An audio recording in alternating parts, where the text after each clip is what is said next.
Barak, before we went on a break, we were talking about, Governor had mentioned something about some of the proposals the President has, for example, having cabinet secretaries come to the floor of the House to answer to members' queries, which is not provided for in the Constitution. It was in the previous dispensation, and listening to some of the MPs making their reactions afterwards, they were accusing the President of trying to do what had been proposed in the BBI, which he opposed. What is your take on that?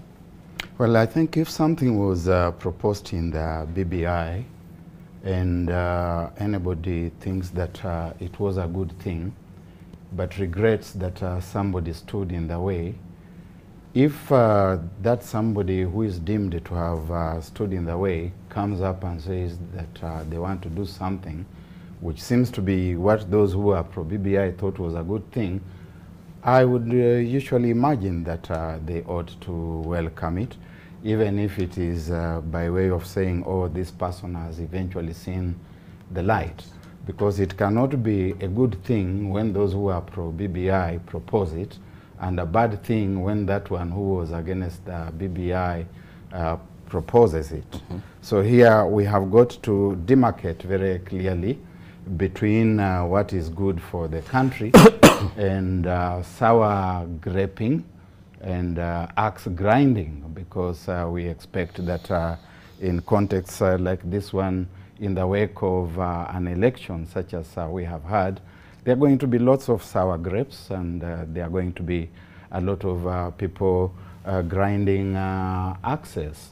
In terms of cabinet secretaries coming to the House to answer questions, if I read the Constitution right, and the gentlemen on my left are more learned than I am in these matters, they probably will want to advise us that the Constitution of Kenya states, that I need to check, and I will check even as we progress, that Parliament or any committee of Parliament, I think that is the wording, Parliament or any committee of Parliament can summon any person to answer or to clarify any matters. And I would want to believe that a cabinet secretary is a person, whether that person comes embodying government or comes embodying something that they have personally done, they would come, and they have been summoned before committees of Parliament.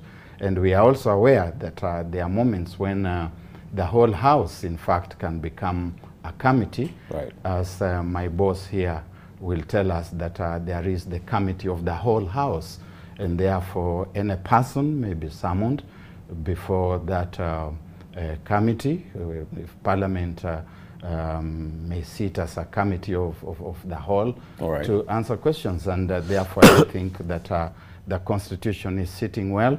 What is not sitting well, probably the standing orders, which would create the avenue and infrastructure for that kind of presence. So you say it is still doable? It is doable. Where there's a will, yes, there will be a way. All right. Martin, maybe you can clarify that?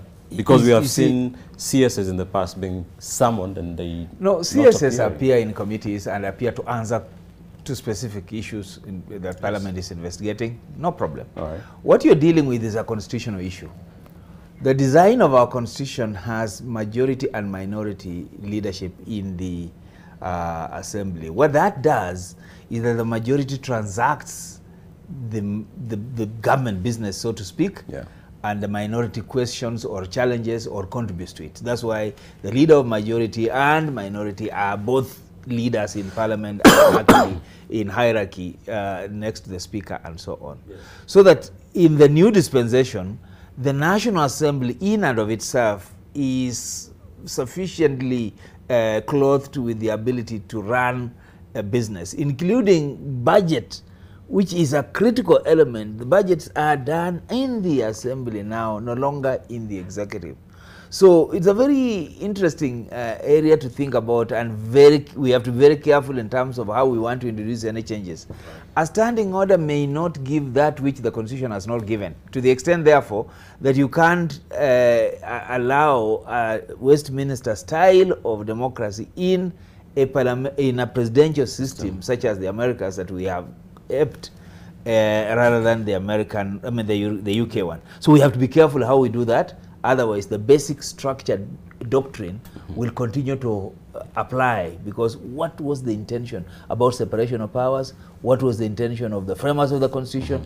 That will always be a foundational question. Right. So, Governor, your thoughts? Yeah, mine is that I come from a school of thought that I think the pure presidential system of government doesn't seem to be sitting very well with the position of having to get ministers to be in parliament in a dignified manner.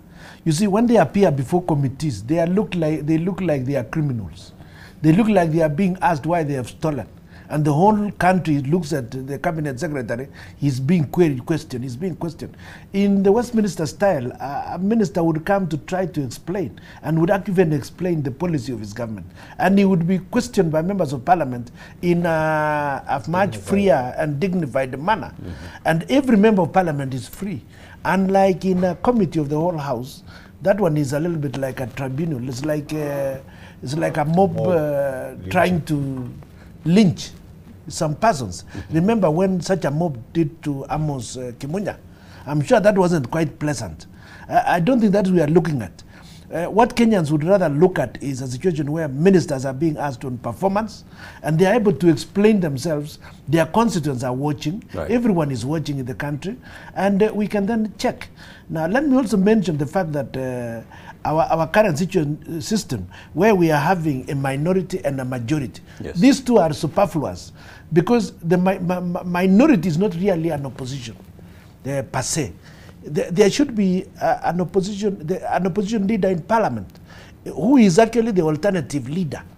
As it is now, we do not nurture and grow alternative leadership in parliament. Right. Most of the alternative leaders are outside parliament.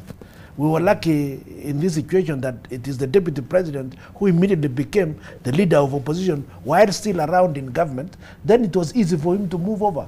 But now, what happens in this other situation? Yeah, you can't see, you can't hear. They have no forum, they have no facilitation. The opposition is actually dead.